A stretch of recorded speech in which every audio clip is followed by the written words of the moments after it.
Hello friends, welcome to my channel super multi vagus.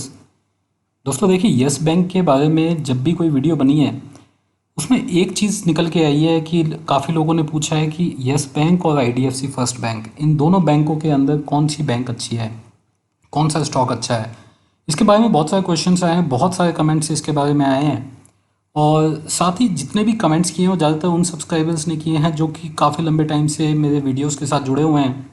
इसलिए मैंने ये वीडियो अपने सब्सक्राइबर्स के लिए बनाया है, जिसमें मैं आपको फंडामेंटल चेक दे रहा हूँ यस बैंक का और आईडीएफसी फर्स्ट बैंक का। इसमें ज़्यादातर जो डेटा है एनुअल बेसिस पे लिया गया है, ताकि एक या दो क्वार्टर से इन कंपनीज़ के बारे में आपकी जो राय है उसके ऊपर कुछ खास फर्क ना पड़े। दोस्तों, इस वीडियो के अंदर कोई भी टारगेट की बात नहीं होगी, कोई भी स्टॉक स्पेसिफिक बात नहीं होगी। इस वीडियो के अंदर आपको बताया जाएगा कि कौन सी बैंक आज की डेट में अच्छी मानी जा सकती है, कौन सा स्टॉक यहाँ पे, बैंकिंग स्टॉक यहाँ पे अच्छा माना जा सकता है। दोनों के बीच में कंपैरिजन आपके सामने रखा जाएगा। उसके बाद आप खुद सोच सकते हैं, खुद अंदाज लगा सकते हैं कि किस तरीके से इंफॉर्मेशन यहाँ पे अनफोल्ड होती दिखाई दे रही है, कौन सा बैंक यहाँ पे बेटर दिखाई दे रहा है। साथ ही एक बात और मैं आपको बता दूं कि ये जो वीडियो है हो सकता है थोड़ा सा लंबा हो जाए, इसलिए अगर आप इस वीडियो को स्किप करेंगे तो देखिए काफ़ी सारी इन्फॉर्मेशन आप बीच में मिस कर देंगे, क्योंकि हर एक इन्फॉर्मेशन के साथ यहाँ पे कमेंट्री भी है।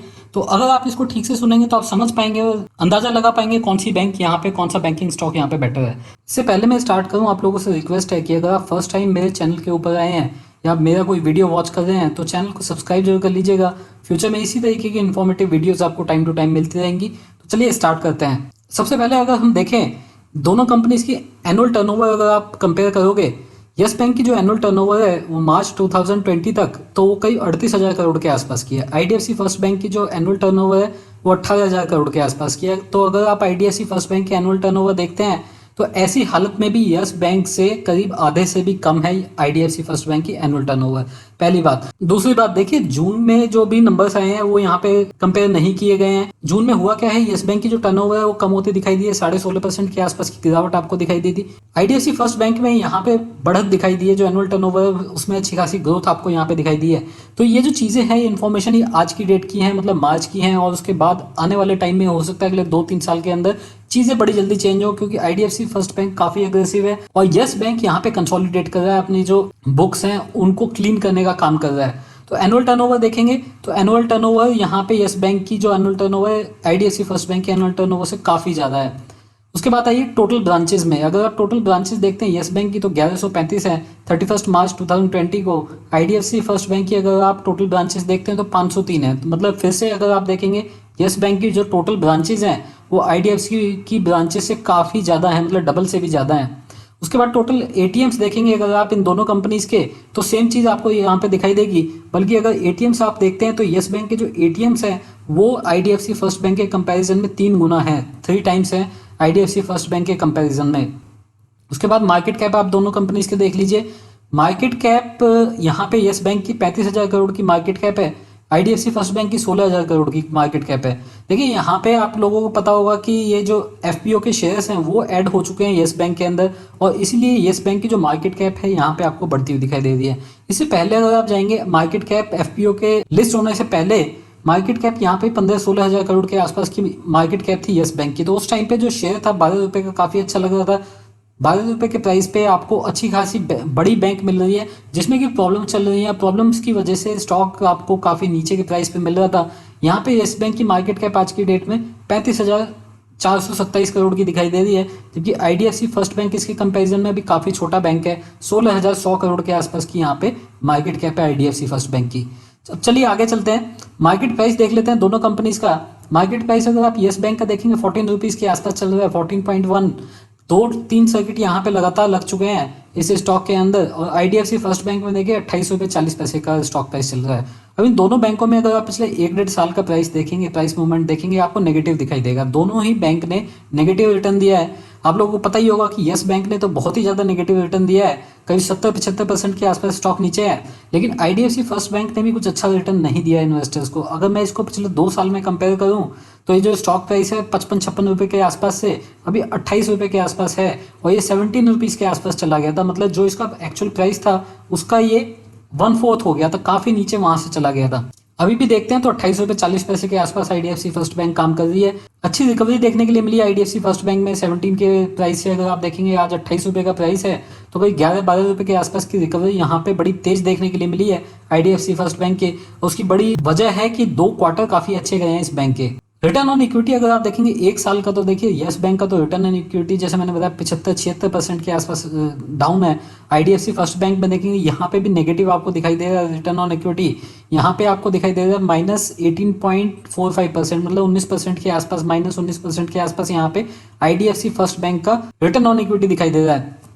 उसके बाद चलिए पी वैल्यू अगर आप देखेंगे दोनों ही बैंक में लॉस है। तो यहाँ पे अगर आप मनी कंट्रोल पे या किसी स्टॉक मार्केट की वेबसाइट पे जाएंगे तो आपको पी वैल्यू वहाँ पे नहीं दिखाई देगा, इसीलिए क्योंकि जो पी वैल्यू है दोनों कंपनीज का वो नेगेटिव है। यस बैंक का देखेंगे तो -1.1 है और आईडीएफसी फर्स्ट बैंक का देखेंगे तो -7.6 है। तो यहाँ पे यस बैंक थोड़ा बेटर पोजिशन में है आईडीएफसी फर्स्ट बैंक के कंपेरिजन में।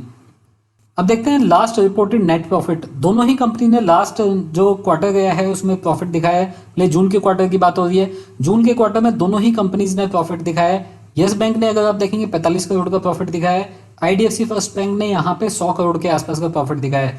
आईडीएफसी फर्स्ट बैंक को अगर आप देखते हैं पिछले ही क्वार्टर में भी अच्छा खासा प्रॉफिट इस कंपनी ने लगाया था, और जबकि यस बैंक ने आपने देखा होगा कि मार्च के क्वार्टर में काफ़ी बड़ा लॉस यहाँ पे लगाया था। तो यहाँ पे अगर आप देखते हैं क्वार्टरली नंबर्स अगर आप देखेंगे तो आईडीएफसी फर्स्ट बैंक यहाँ पे आपको काफ़ी अच्छा दिखाई देगा। छोटी सेल्स के बाद अच्छा प्रॉफिट यहाँ पे आईडीएफसी फर्स्ट बैंक लगाता हुआ दिखाई दे रहा है।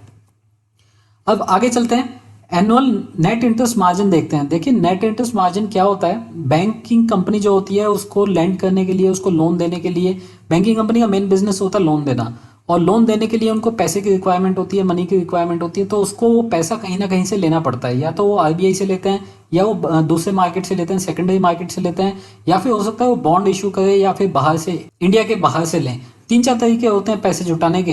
तो उसमें अगर आप देखें वहाँ से जितना भी पैसा लिया जाता है उसको फिर लोगों को लोन की फॉर्म में दिया जाता है, और बीच में जो मार्जिन बचता है वो नेट इंटरेस्ट मार्जिन होता है, वही बैंक की मेन कमाई होती है।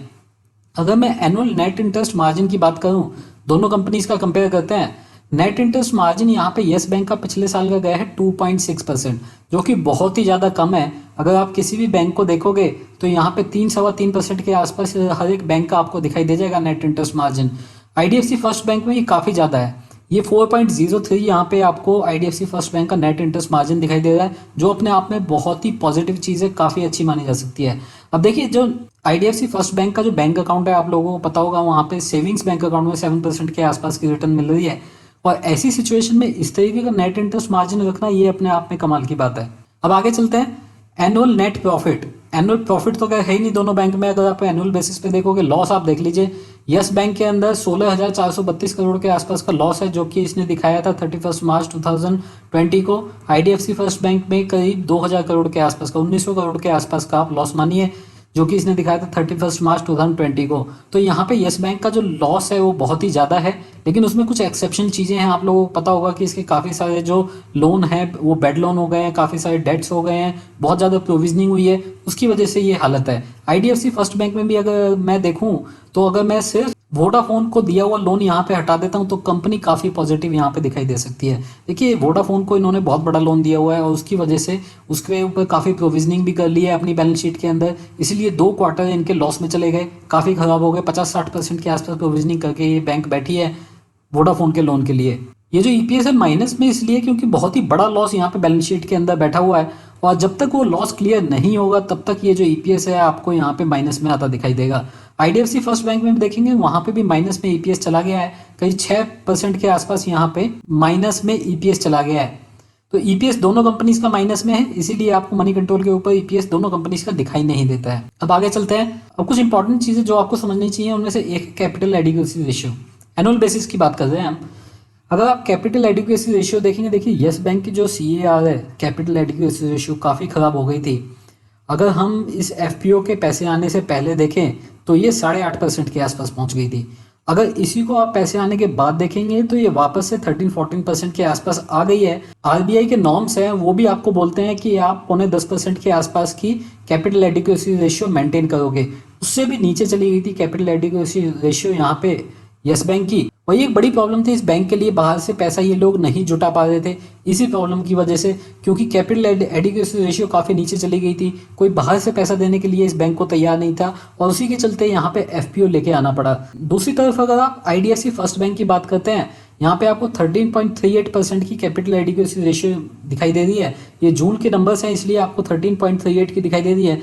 लेकिन अगर मैं बात करूँ रीसेंट नंबर की, तो देखिए रीसेंट नंबर्स में भी अगर आप देखेंगे 14 को ये क्रॉस कर चुकी है।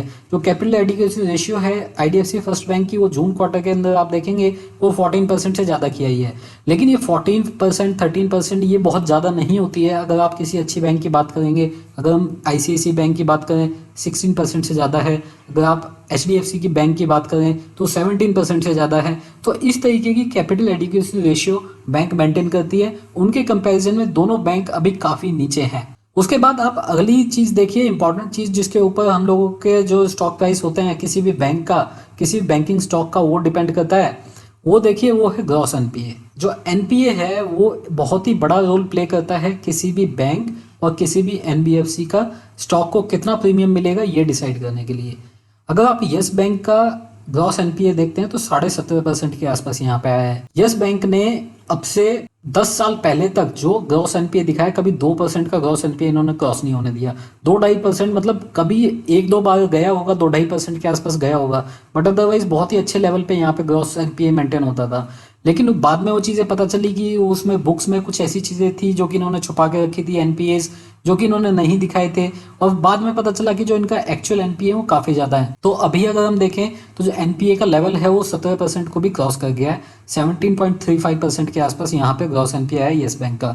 दूसरी तरफ अगर आप आईडीएफसी फर्स्ट बैंक को देखते हैं, आईडीएफसी फर्स्ट बैंक में जो ग्रॉस एनपीए है वो 2% के आसपास है, 1.99% है, जो कि एक्सेप्टेबल है क्योंकि नेट एनपीए इनका 1% से नीचे है। और ऐसी सिचुएशन में अगर आप ग्रॉस एनपीए 2% का यहाँ पे मेंटेन करते हो खराब सिचुएशन में, देखिए इस बैंक ने भी काफ़ी कुछ सफ़र किया है। अगर इस बैंक के भी पिछले 1-1.5 साल देखें तो देखिए मर्जर हुआ था कैपिटल फर्स्ट के साथ, और उसके बाद से काफ़ी बड़ा एडजस्टमेंट यहाँ पे बुक्स के अंदर किया गया है। 2-3 क्वार्टर में बड़ा लॉस दिखाया गया था और उसके बाद से अब चीज़ें ठीक होने लगी हैं। तो आईडीएफसी फर्स्ट बैंक में जो ग्रॉस एनपीए है वो अभी 1.99% के आसपास है, जो कि अच्छा माना जा सकता है, एक्सेप्टेबल माना जा सकता है। जबकि येस बैंक को ये चीज़ें अभी ठीक करनी है, इसके ऊपर काफ़ी काम करना है। आने वाले टाइम में ग्रॉस एनपीए होगा अगले 2-3 क्वार्टर को अगर आप छोड़ दें, क्योंकि वहाँ पे भी आपको हो सकता है ग्रॉस एनपीए बढ़ता हुआ दिखाई दे, अगले साल से ये चीज़ें ठीक होनी शुरू होंगी। ये पूरा साल इस कंपनी के एनपीएस कितने रहेंगे अभी कोई आपको नहीं बता सकता, क्योंकि उम्मीद की जा रही है कि ग्रॉस एनपीए में काफ़ी तेज़ी से बढ़ोतरी देखी जा सकती है अगले 2-3 क्वार्टर के अंदर। तो दोस्तों ये था बेसिक कंपैरिजन इन दोनों कंपनीज का। अगर आपको ये वीडियो पसंद आया हो, अगर आपको ये इन्फॉर्मेशन अच्छी लगी हो और आप फर्स्ट टाइम चैनल के ऊपर आए हो, तो फर्स्ट टाइम मेरा वीडियो वॉच कर रहे हो तो चैनल को सब्सक्राइब कर लीजिएगा। जिन लोगों को ये वीडियो पसंद आया हो इस वीडियो को लाइक जरूर कर दीजिएगा। अगर आपको इस तरीके की इन्फॉर्मेशन अच्छी लगती है, आपको स्टॉक के बीच में कंपैरिजन पसंद है, तो मुझे आप कमेंट बॉक्स में लिख के बताइए। और भी स्टॉक्स के बारे में इसी तरीके की इन्फॉर्मेशन आपके लिए लेके आऊँगा। तो अभी के लिए इतना ही। Thank you very much, take care, bye bye.